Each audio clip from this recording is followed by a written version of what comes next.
클린토피아 buyout, strictly private and confidential for limited circulation only. 이 영상의 내용은 극히 제한된 대상만을 위한 자료임을 알립니다.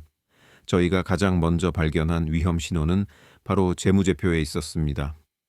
2024년 클린토피아에 보고된 매출은 전년 대비 약 190% 폭증했습니다.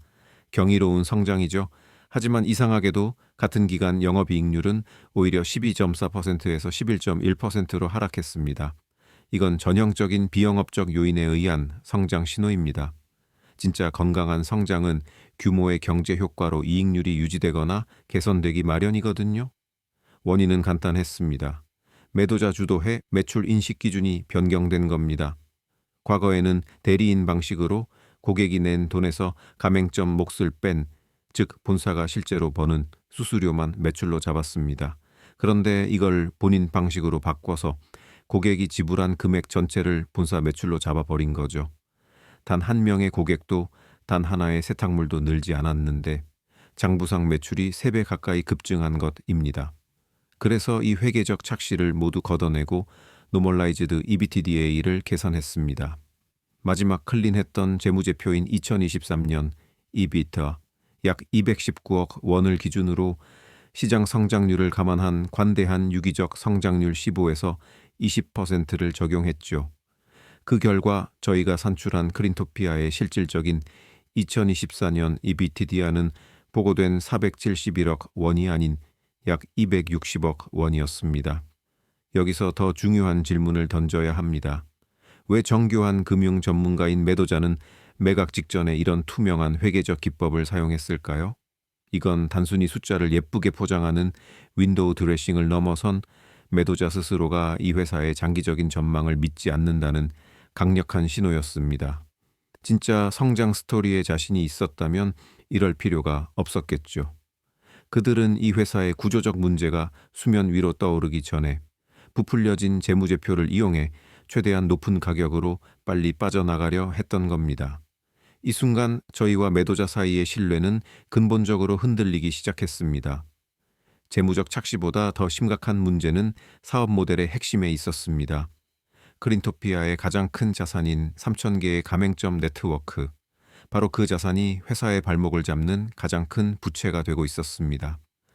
문제의 본질은 자기 잠식입니다.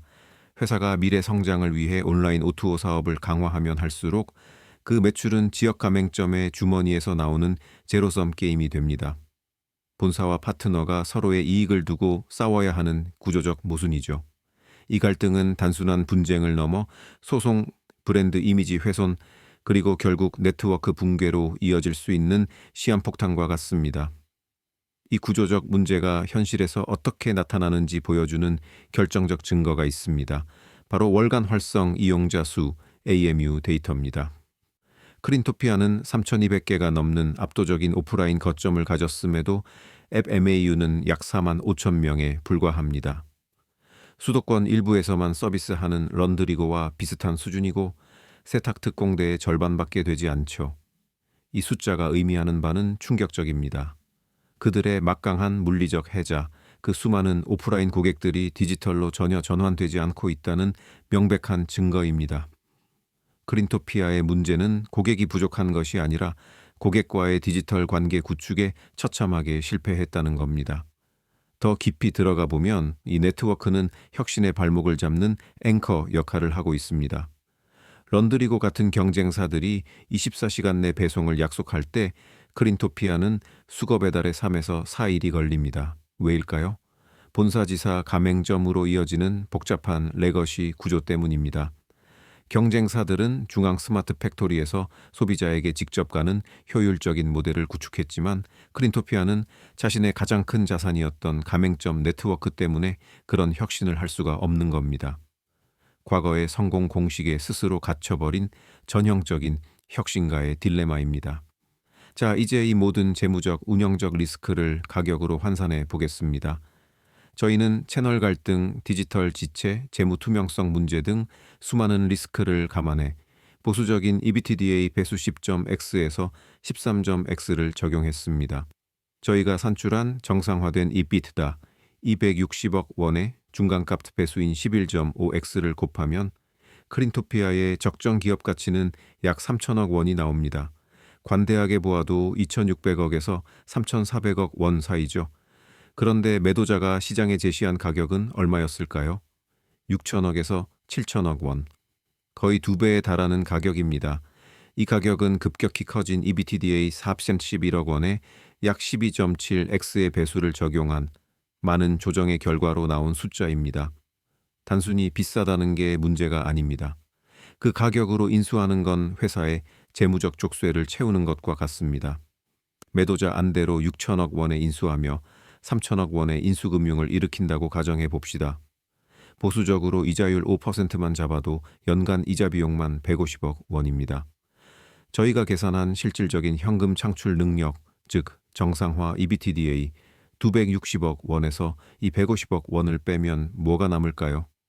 세금과 필수 설비 투자를 제하고 나면 이 회사가 생존을 위해 반드시 해야 할 기술 투자, 운영 구조 조정에 쓸 돈이 한 푼도 남지 않게 됩니다. 이건 회사를 성장시키기 위한 금융 구조가 아니라 회사에 엄청난 위기를 가져올 수 있는 구조입니다.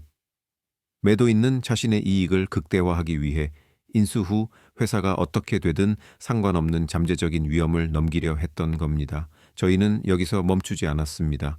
비판만 하는 것은 쉽습니다. 진짜 전문가는 대안을 제시해야 하죠.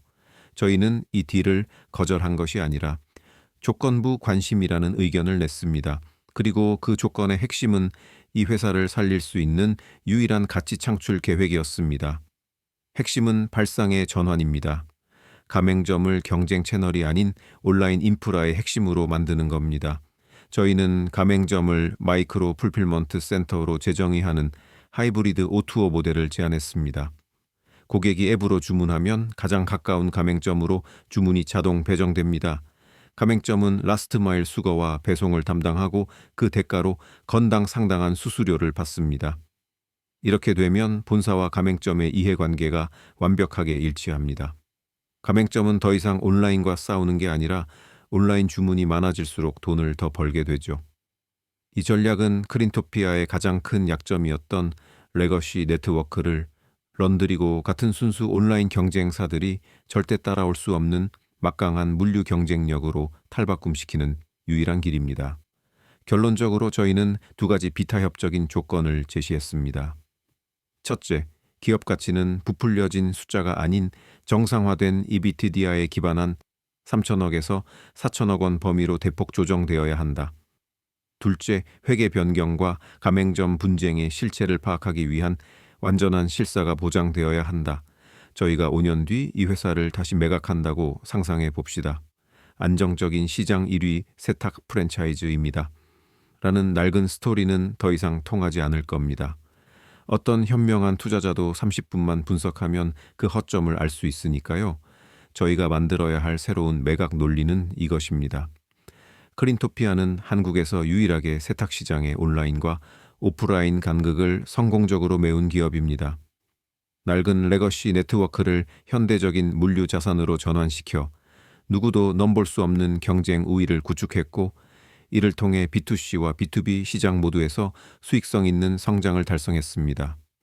이 새로운 스토리를 만들 수 있다면 이 회사의 가치는 지금보다 훨씬 더 커질 수 있습니다. 하지만 그 시작은 현실을 직시하는 것에서부터 출발해야 합니다. 1만억 원이라는 가격표에 아니오라고 말한 것은 크린토피아의 잠재력을 부정한 것이 아닙니다. 그 잠재력을 실현하는 것 자체를 불가능하게 만드는 가격을 거부한 것입니다. 그것이 바로 투자의 원칙이자 저희가 지켜야 할 가장 중요한 규율입니다. 우리는 이 거래를 해부해 보았습니다. 그 복잡성을 감상하기 위함이 아니라 그 안에 담긴 논리를 내면화하기 위함입니다. 우리는 구조를 이해해서 그 안에 들어가려는 것이 아니라 구조를 재설계해서 소유하려 합니다. 이 구조를 이해한다고 해서 PE에 들어갈 수 있는 건 아닙니다. 대신 이 구조를 이해하면 스스로 신디케이트를 설계할 수 있습니다. 우리는 문 앞에 서지 않습니다. 우리는 문을 설계합니다. Structure Syndicate, Restricted IC Feed End